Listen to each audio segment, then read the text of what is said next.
സുഹൃത്തിന്റെ marriage function കഴിഞ്ഞ് ജുമാന വീട്ടിലെത്തുമ്പോഴേക്കും സന്ധ്യ കഴിഞ്ഞിരുന്നു. പൂമുഖത്ത് തന്നെ നൗഫൽ അവളെയും കാത്തിരിപ്പുണ്ടായിരുന്നു. എന്താ ജുമാന ഇത്രയും വൈകിയ? പാർട്ടി കഴിയുമ്പോഴേക്കും കുറച്ച് ലേറ്റായി. യാതൊരു കൂസലുമില്ലാതെ അവൾ അകത്തേക്ക് കയറിപ്പോയി. അവന് വല്ലാത്ത വിഷമം തോന്നി. തന്റെ കയ്യിൽ കിടന്നുറങ്ങുന്ന പൈതലിനെ അവൻ നോവോടെ നോക്കി. നൗഫലിന്റെ മിഴികൾ നിറഞ്ഞൊഴുകി. അല്പനേരം കൂടി അവിടെ നിന്ന ശേഷം അവൻ റൂമിലേക്ക് പോയി. ബാത്റൂം അടഞ്ഞു കിടക്കുന്നത് കണ്ടപ്പോൾ ജുമാന ഫ്രഷ് ആവുകയാണെന്ന് അവൻ ഊഹിച്ചു. കുഞ്ഞിനെ ശ്രദ്ധയോടെ തൊട്ടിലിലേക്ക് കിടത്തി. അവന്റെ കയ്യിൽ സുഖമായി ഉറങ്ങുന്നതിന് ഭംഗം വന്നതുകൊണ്ടാവാം ആ പൈതൽ ഒന്ന് ചിണുങ്ങി. നൗഫൽ പതിയെ തൊട്ടിലാട്ടിക്കൊടുത്തു. അപ്പോഴേക്കും ജുമാന കുളി കഴിഞ്ഞിറങ്ങി വന്നു. അവന്റെ മുഖത്തേക്ക് പോലും അവൾ നോക്കിയില്ല. എനിക്ക് നിന്നോട് കുറച്ച് സംസാരിക്കാനുണ്ട്. നൗഫൽ അല്പം ഗൗരവത്തോടെ അവളെ നോക്കി. എന്താ നിന്റെ തീരുമാനം? എന്ത് തീരുമാനം?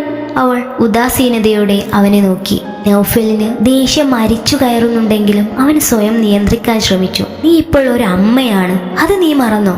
അവൾ പുച്ഛത്തോടെ അവനെ നോക്കി. നൗഫലിന് ദേഷ്യം നിയന്ത്രിക്കാൻ സാധിച്ചില്ല.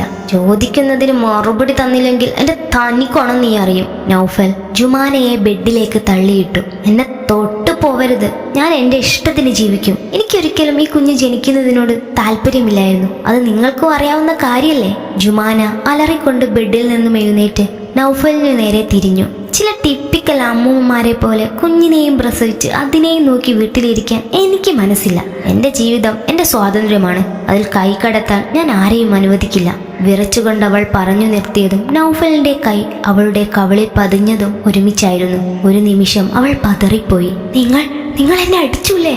ഞാൻ കാണിച്ചു തരാം. അവൾ ചുവന്ന കവിളിൽ കൈവെച്ചുകൊണ്ടൊരു ഭ്രാന്തിയെപ്പോലെ അവനെ നോക്കി. നീ എന്തെങ്കിലും കാണിക്ക് എന്ന് പറഞ്ഞുകൊണ്ടവൻ വാതിൽ വലിച്ചടിച്ചുകൊണ്ട് പുറത്തേക്ക് പോയി. നിലാവിന്റെ മേലുടയാടെ അണിഞ്ഞ ഇരുൾ മങ്ങി നിന്നു. പുഴക്കറ്റത്തെ സ്ട്രീറ്റ് ലൈറ്റിന്റെ പ്രകാശം പാളികളായി വെള്ളത്തിൽ വീണുകിടക്കുന്നത് നൗഫൽ നെടുവീർപ്പോടെ നോക്കിയിരുന്നു. മേൽപ്പാലത്തിന് മുകളിലൂടെ പോകുന്ന വാഹനങ്ങളുടെ ശബ്ദം അവന്റെ ചിന്തകളെ കുഴപ്പിച്ചു. പലപ്പോഴും ശ്രദ്ധ അവിടേക്കായി. നൗഫൽ പുൽത്തട്ടിൽ കാൽ നീട്ടിയിരുന്നു. പല ചിന്തയിൽ അവന്റെ ഹൃദയം പൊള്ളിക്കൊണ്ടിരുന്നു. അന്ന് ആദ്യമായി ജുമാനയെ കണ്ടത് ഇവിടെ വെച്ചായിരുന്നു. ഗൾഫിൽ നിന്ന് ലീവിന് വന്നാൽ പലപ്പോഴും സുഹൃത്തുക്കൾക്കൊപ്പം ഇവിടെ വന്നിരിക്കുന്നതും ഫിഷിംഗ് നടത്തുന്നതും പതിവുള്ള കാര്യമായിരുന്നു. അങ്ങനെ ഒരു ദിവസം എവിടെ നിന്നോ വന്ന് നിർത്തിയ കാറിൽ നിന്നും കുറച്ചു പേർ റോഡിലിറങ്ങി നിൽക്കുന്നു. അതിൽ നിന്നൊരാൾ കൈ ഉയർത്തി തങ്ങളെ വിളിച്ചപ്പോഴാണ് ഫിഷിങ്ങിലായിരുന്ന നൗഫലും സുഹൃത്തുക്കളും അത് ശ്രദ്ധിക്കുന്നത്. അവർ കാര്യം തിരക്കിയപ്പോൾ വണ്ടിക്ക് പണി കിട്ടിയതാണ്. കാര്യം ചോദിച്ചപ്പോൾ എഞ്ചിൻ ഓഫായി പോകുന്നു എന്നായിരുന്നു അവരുടെ മറുപടി. അത്രേ ഉള്ളൂ, അത് ഞാൻ ശരിയാക്കി തരാം. മനോഹരമായ ഒരു ചിരിയോടെ തന്റെ അരികിൽ നിൽക്കുന്ന മധ്യവയസ്കനോട് അവൻ പറഞ്ഞു. അയാൾ നന്ദിയോടെ അവനെ നോക്കി. നൗഫൽ മുന്നോട്ട് വന്ന് വണ്ടിയുടെ ബോണറ്റ് തുറന്നു നോക്കി. ബാറ്ററിയുടെ വയർ അല്പം ലൂസായി കിടക്കുന്നത് പോലെ അവന് തോന്നി. ഫ്ലാഷ് ലൈറ്റിന്റെ സാന്നിധ്യത്തിൽ അവന് ഒന്നുകൂടെ സൂക്ഷിച്ചു നോക്കി. പേടിക്കണ്ട, ഇതൊരു ചെറിയ പ്രശ്നമാ, ബാറ്ററിയുടെ വയർ ലൂസായതാ എന്ന് പറഞ്ഞുകൊണ്ടവൻ കൈകൊണ്ട് തന്നെ കെട്ടിപ്പിണച്ചു. ഇനി ഒന്ന് സ്റ്റാർട്ട് ചെയ്ത് നോക്കിയേ, അവൻ മധ്യവയസ്കനോട് പുഞ്ചിരി വിടാതെ പറഞ്ഞു. മോളെ ജുമാന, കാറൊന്ന് സ്റ്റാർട്ടാക്കി നോക്കിയേ. ആ മധ്യവയസ്കൻ കുറച്ചല്പം മാറി നിന്ന് ഫോൺ ചെയ്യുന്ന പെൺകുട്ടിയെ വിളിച്ചു. ആ ഉപ്പ വരുന്നു എന്ന് പറഞ്ഞുകൊണ്ടവൾ കാറിനടുത്തേക്ക് വന്നു. ഒരു നിമിഷം നൗഫൽ ആ പെണ്ണിന്റെ മുഖത്തേക്ക് മാത്രമായി നോക്കി നിന്നുപോയി.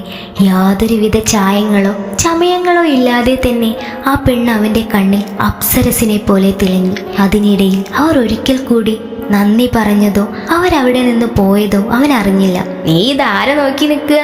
അബി നൗഫലിന്റെ തോളിൽ തട്ടി. അല്ല, അവര് പോയോ? നൗഫൽ യഥാബോധത്തിലേക്ക് തിരിച്ചെത്തി. പിന്നെ പോയിട്ട് അരമണിക്കൂറായി, അവന്റെ സുഹൃത്തുക്കൾ കളിയാക്കിക്കൊണ്ട് പറഞ്ഞു. അമളി പറ്റിയവനെ പോലെ നൗഫൽ അവർക്ക് മുൻപിൽ ചൂളിപ്പോയി. സാറിന് ആ കുട്ടിയെ നന്നായിട്ടങ്ങ് ബോധിച്ചോന്ന് തോന്നുന്നല്ലോ. മേൽപ്പാലം ഇറങ്ങി വീണ്ടും പുഴക്കരയിലേക്ക് നടക്കുമ്പോൾ അബി നൗഫലിനോട് ചോദിച്ചു. നല്ലൊരു കുട്ടി. ഞാൻ ഇന്നേ വരെ അതുപോലൊരു പെൺകുട്ടിയെ കണ്ടിട്ടില്ല. എനിക്കിഷ്ടപ്പെട്ടു, അങ്ങനെ നോക്കിപ്പോയതാ. നൗഫൽ ചമ്മിയ ചിരിയോടെ അവനെ കാര്യം ബോധിപ്പിച്ചു. എനിക്ക് അപ്പോഴേ തോന്നി, അബി ചിരിച്ചു. പിന്നെയും ദിവസങ്ങൾ കടന്നുപോയി. നൗഫലിന്റെ വീട്ടുകാർ പെണ്ണന്വേഷിപ്പ് നേരത്തെ തന്നെ തുടങ്ങിയിരുന്നു. ഇപ്രാവശ്യത്തെ ലീവ് കഴിയുന്നതിന് മുമ്പ് നൗഫലിന് പറ്റിയ ഒരു പെണ്ണിനെ കണ്ടുപിടിച്ചേ മതിയാവൂ എന്ന വാശിയിലായിരുന്നു വീട്ടുകാർ. അത് കാരണം അവൻ ഒരുപാട് പെണ്ണിനെ പോയി കാണുകയും ചെയ്തു.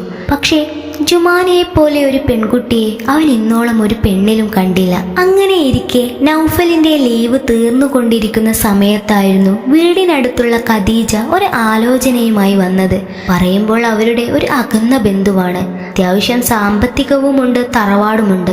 നൗഫൽ അതിൽ നിന്ന് പരമാവധി പിന്തിരിഞ്ഞെങ്കിലും വീട്ടുകാരുടെ നിർബന്ധപ്രകാരം അവൻ അബിയെയും കൂട്ടി പെണ്ണിനെ കാണാനായി പോയി. ഇരുനില വീടിന്റെ ഗേറ്റ് കടന്ന് അവരുടെ കാർ അകത്തേക്ക് പ്രവേശിച്ചു. സിറ്റ് ഔട്ടിൽ തന്നെ അവരെ പ്രതീക്ഷിച്ച് കുറച്ചു പേർ നിൽക്കുന്നുണ്ടായിരുന്നു. നൗഫലിനെയും അബിയെയും വളരെ സ്നേഹത്തോടെ അവർ ക്ഷണിച്ചു. ഹാളിലെ സോഫയിലേക്ക് ഇരിക്കുമ്പോൾ അവൻ കണ്ണുകൾ മാത്രം ചലിപ്പിച്ചുകൊണ്ട് ആകെ ഒന്ന് വീക്ഷിച്ചു. തനിക്ക് മുൻപിലിരുന്ന് എന്തൊക്കെയോ സംസാരിച്ചു കൊണ്ടിരുന്ന തലനരച്ച മനുഷ്യനെ അവൻ വെറുതെ നോക്കി. ഞാൻ കുട്ടിയുടെ അമ്മാവനാ, ബാപ്പ ഇന്നലെയാ തിരിച്ച് ഗൾഫിലേക്ക് പോയത്, അയാൾ നൗഫലിനെ ബോധ്യപ്പെടുത്തി. കുറച്ചു കഴിഞ്ഞ് ഒരു ട്രേയിൽ വെള്ളവുമായി പെൺകുട്ടി അവിടേക്ക് വന്നു. ആദ്യമൊന്ന് അലസമട്ടിൽ നോക്കി മുഖം തിരിച്ച നൗഫൽ പെടുന്നനെ ആ പെൺകുട്ടിയെ വീണ്ടും നോക്കിപ്പോയി. ജുമാന! അവന്റെ ചുണ്ടുകൾ അറിയാതെ മന്ത്രിച്ചുപോയി. നൗഫലിന്റെ ഉള്ളിലെ കാമുകന്റെ കണ്ണുകൾ തുടിച്ചു. ചുണ്ടുകളിൽ ഒരു നേർത്ത പുഞ്ചിരി വന്നുപോയിക്കൊണ്ടിരുന്നു. അബി അപ്പോഴും ആദ്യ ഞെട്ടലിൽ നിന്നും മുക്തി നേടിയിട്ടുണ്ടായിരുന്നില്ല. നിങ്ങൾക്ക് എന്തെങ്കിലും സംസാരിക്കണമെങ്കിൽ സംസാരിച്ചോളൂ. ജുമാനയുടെ അമ്മാവൻ സമ്മതം നൽകി. പക്ഷേ നൗഫൽ എന്തുകൊണ്ടോ അതിന് കൂട്ടാക്കിയില്ല. എത്രയും പെട്ടെന്ന് അവിടെ നിന്നും പോയാൽ മതിയെന്ന ചിന്ത മാത്രമേ അവനുണ്ടായിരുന്നുള്ളൂ. അവന്റെ അപൂർവമായ പെരുമാറ്റത്തിൽ അബി അന്താളിച്ചു നിന്നുപോയി. അവർ പെട്ടെന്ന് തന്നെ അവിടെ നിന്നും ഇറങ്ങിയിരുന്നു. എന്നാലും നിന്റെ ലെക്ക് വല്ലാത്തൊരു ലെക്ക് തന്നെ. നൗഫൽ മൗനമായി അവനെ ഒന്ന് നോക്കി. എന്താണെന്ന ഭാവത്തിൽ അബിയും. എനിക്ക് വിശ്വസിക്കാൻ പറ്റുന്നില്ലടാ, അവളെപ്പോലൊരു പെണ്ണിനെ ആയിരുന്നടാ ഞാൻ ഇത്ര കാലം തേടിക്കൊണ്ടിരുന്നത്. എന്നിട്ട് അവസാനം അവളെ തന്നെ എൻ്റെ കൺമുന്നിലെത്തിച്ചപ്പോൾ ഞാൻ പതറിപ്പോയി. ഒന്ന് സംസാരിക്കാൻ പോലും കഴിയാതെ എനിക്ക് അവിടെ നിന്നും പോരേണ്ടി വന്നു. നൗഫലിന്റെ മുഖത്തെ അതിശയവും സങ്കടവും സന്തോഷവും വളരെ സ്പഷ്ടമായിരുന്നു. എന്ത് തന്നെ ആയാലും ഒടുവിൽ നിനക്കവളെ കിട്ടിയല്ലോ, അബി അവനെ സമാധാനിപ്പിച്ചു. പിന്നീടെല്ലാം വളരെ പെട്ടെന്നായിരുന്നു. നൗഫലിന് ലീവ് കുറവായതുകൊണ്ട് തന്നെ വിവാഹം പെട്ടെന്ന് വേണമെന്നായിരുന്നു നൗഫലിന്റെ ഭാഗം. അവർക്കാണെങ്കിൽ നിശ്ചയം കഴിച്ചു വെക്കണമെന്നായിരുന്നു ആഗ്രഹം. കാരണം ജുമാന ഇപ്പോൾ പഠിച്ചുകൊണ്ടിരിക്കുകയായിരുന്നു. രണ്ടു കൂട്ടർക്കുമിടയിൽ പലവിധ അഭിപ്രായ വ്യത്യാസങ്ങളും വന്നപ്പോൾ നൗഫൽ തന്നെ ജുമാനയെ പഠിപ്പിച്ചോളാമെന്നേറ്റു. ആ തീരുമാനത്തോട് എല്ലാവരും യോജിച്ചു. അങ്ങനെ ജുമാനയും നൗഫലും വിവാഹിതരായി. ആദ്യമൊക്കെ അവൾ വളരെ നല്ല സ്നേഹത്തിലായിരുന്നു നൗഫലിനോടും കുടുംബത്തിനോടും പെരുമാറിയത്. പിന്നീട് എപ്പോഴാണ് അവളെക്കാൾ ഉയരെ അവൾ മാറിയതെന്ന് ചോദിച്ചാൽ നൗഫലിന് ഇപ്പോഴും മറുപടിയില്ല. സാധാരണ മുഖത്ത് ചായം തേക്കുന്ന പെൺകുട്ടികളെ നൗഫലിന് വലിയ ഇഷ്ടമില്ലായിരുന്നു. ഇന്ന് ജുമാന അതേ പ്രവൃത്തി തുടർന്നപ്പോൾ അവൻ നിസ്സഹായനായി നോക്കി നിന്നു. നീ എന്തിനാണ് മേക്കപ്പ് ഇടുന്നത്? അതെന്റെ താല്പര്യമാണ്, അത് ചോദ്യം ചെയ്യാൻ നിങ്ങൾക്കെന്താ അവകാശം? അവൾ പുച്ഛത്തോടെ നൗഫലിനെ നോക്കി. അതവനിൽ അമർഷം സൃഷ്ടിച്ചു. നീ വിവാഹത്തിന് മുമ്പ് ഇങ്ങനൊന്നും അല്ലായിരുന്നല്ലോ. അവൻ പല്ല് ഞെരിച്ച് ദേഷ്യം നിയന്ത്രിച്ചുകൊണ്ട് അവളെ നോക്കി. ഞാൻ ഇങ്ങനെയൊക്കെ തന്നെയായിരുന്നു. നിങ്ങൾ കണ്ടപ്പോഴെല്ലാം നിങ്ങൾക്ക് ഇഷ്ടപ്പെട്ട രീതിയിലായിരിക്കും നിങ്ങൾ എന്നെ കണ്ടത്. അതെന്റെ കുറ്റമല്ലല്ലോ. അല്ലെങ്കിലും ഞാൻ എന്ത് ചെയ്താലും നിങ്ങൾക്കെന്താ? അതെന്റെ ഇഷ്ടമല്ലേ. ഇങ്ങനെയൊന്നും ചെയ്യാൻ പാടില്ലെന്ന് പറഞ്ഞാൽ ഞാൻ കേൾക്കുമെന്ന് നിങ്ങൾ വിചാരിക്കുന്നുണ്ടോ? നിങ്ങളൊന്നും ഈ നൂറ്റാണ്ടിലല്ലേ ജീവിക്കുന്നത്? ജുമാന പരിഹസിച്ചുകൊണ്ട് അവനെ നോക്കി. പിന്നീട് ഷെൽഫിൽ നിന്നും ബാഗുമെടുത്ത് അവൾ പുറത്തേക്ക് നടന്നു. നീ ഇതെങ്ങോട്ടാ? റൂമിന് വെളിയിലേക്ക് കടക്കവെയായിരുന്നു നൗഫലിന്റെ ചോദ്യം. ദേ വീണ്ടും ഇങ്ങനെ ക്വസ്റ്റ്യൻ ചെയ്യാൻ ഞാൻ എന്താ കൊച്ചു കുട്ടിയാണോ? എവിടേക്ക് പോയാലും തിരിച്ചു വരാൻ എനിക്കറിയാം. ജുമാന പിന്നീടൊന്നും പറയാനോ നൗഫലിന്റെ വാക്കുകൾ കാതോർക്കാനോ കാത്തു നിൽക്കാതെ വണ്ടിയെടുത്ത് പുറത്തേക്ക് പോയി. നൗഫലിന് വല്ലാത്ത ദേഷ്യവും അമർഷവും തോന്നി. കട്ടിലിനോട് ചേർന്നിട്ട അരമേശയിൽ അവൻ ദേഷ്യത്തോടെ കൈ വലിച്ചടിച്ചുപോയി.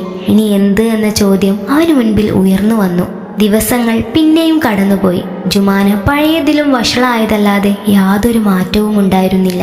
അതിനിടയിലായിരുന്നു ജുമാന ഗർഭിണിയായത്. നൗഫലിന് അതിയായ സന്തോഷം തോന്നി. ഇനിയെങ്കിലും ജുമാനയിൽ കാര്യമായ മാറ്റമുണ്ടാവുമെന്ന് അവൻ പ്രതീക്ഷിച്ചു. എനിക്ക് ഈ കുഞ്ഞിനെ വേണ്ട, എൻ്റെ കരിയർ നോക്കണം, അത് കഴിഞ്ഞിട്ട് മതി കുട്ടി.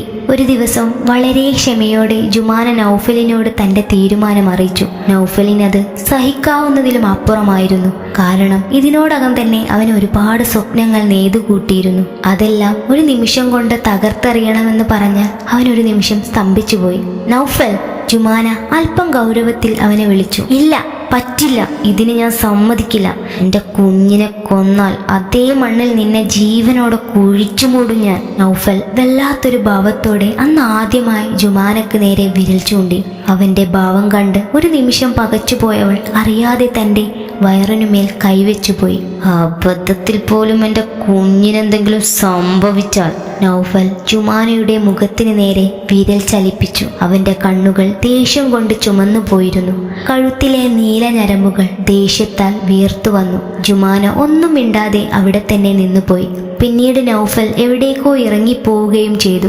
ആദ്യമൊക്കെ നൗഫലിന്റെയും ജുമാനയുടെയും പ്രശ്നത്തിൽ വീട്ടുകാർ ഇടപെടുമായിരുന്നെങ്കിലും പിന്നീട് അവരും അതിൽ ഇടപെടാതായി. മകന്റെ കാര്യമോർത്ത് എപ്പോഴും നബീസുമ്മ സങ്കടപ്പെടും. പക്ഷെ എന്ത് ചെയ്യാനാവും?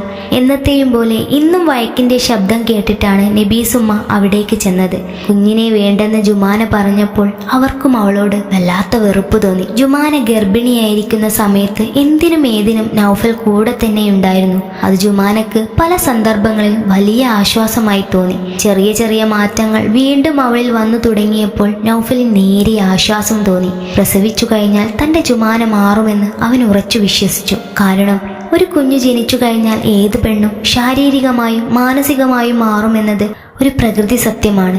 ജുമാനയിലെ മാറ്റവും അവൻ പ്രതീക്ഷയോടെ കാത്തിരുന്നു. പക്ഷേ നൗഫലിന്റെ പ്രതീക്ഷകളെല്ലാം തകർത്തുകൊണ്ടായിരുന്നു ജുമാനയുടെ പെരുമാറ്റം. കുഞ്ഞിന് മുലപ്പാൽ കൊടുക്കാൻ പോലും അവൾ തയ്യാറായിരുന്നില്ല. അവൾ അവളുടേതായ ഇഷ്ടങ്ങൾക്കും ആഗ്രഹങ്ങൾക്കും മാത്രമേ വില കൽപ്പിച്ചിരുന്നുള്ളൂ. അതവനെ കൂടുതൽ ചൊടിപ്പിച്ചു. കുഞ്ഞിനെ നോക്കുന്ന ചുമതല പൂർണ്ണമായും നൗഫലിൻ്റേത് മാത്രമായി മാറി. കുറച്ചു കാലം കൊണ്ട് തന്നെ അവൻ ആകെ തകർന്നുപോയി. ജുമാനയിൽ ഇനിയൊരു പ്രതീക്ഷ അവനില്ലായിരുന്നു. എങ്കിലും അവളെ ഒഴിവാക്കാൻ മാത്രം അവന് തോന്നിയതേയില്ല. അവൻ വർത്തമാന ജീവിതവുമായി ഏറെ പൊരുത്തപ്പെട്ടു തുടങ്ങി. അങ്ങനെ ഇരിക്കെയാണ് ഒരു കുഞ്ഞുണ്ടെന്ന് പോലും ചിന്തിക്കാതെ സുഹൃത്തിന്റെ മാരേജ് ഫംഗ്ഷന് പോയത്. നൗഫലിനോട് പറയാതെ പോയതിലല്ലായിരുന്നു അവന്റെ വിഷമം. കുഞ്ഞിനെ ഒന്ന് ശ്രദ്ധിക്കുക കൂടി ചെയ്യാതെ സ്വന്തം ഇഷ്ടത്തിനനുസരിച്ച് ജീവിക്കുന്നവളോടുള്ള ദേഷ്യമായിരുന്നു. നൗഫൽ പുറത്തു പോയി വരുമ്പോൾ നബീസുമ്മ കുഞ്ഞിനെയും എടുത്ത് അങ്ങോട്ടും ഇങ്ങോട്ടുമായി നടന്നുകൊണ്ടിരിക്കുകയായിരുന്നു.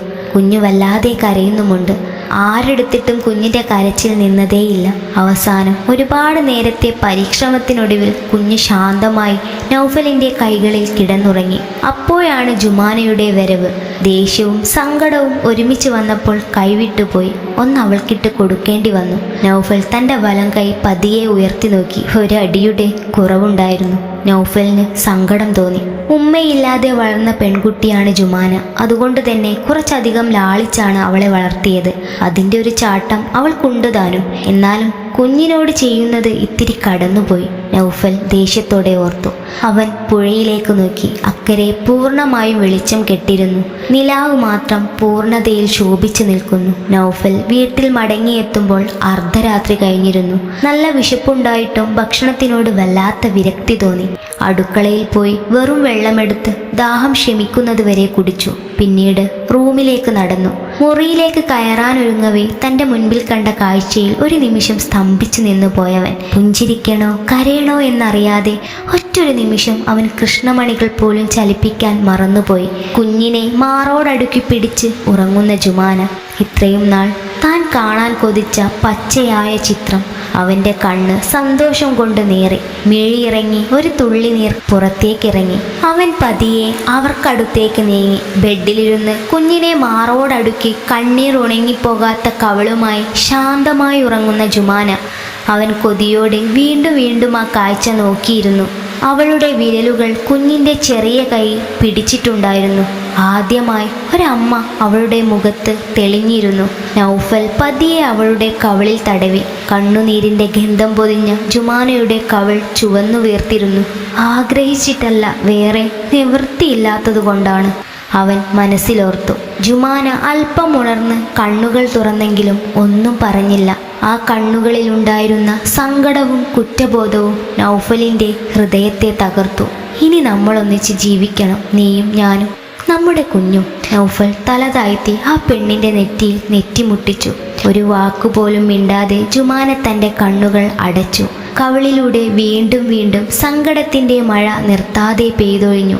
അതുമാത്രമായിരുന്നു ആ നിമിഷം അവളുടെ മറുപടി. ഒരടി കൊണ്ട് നന്നാവുമെങ്കിൽ നേരത്തെയാവാമായിരുന്നു.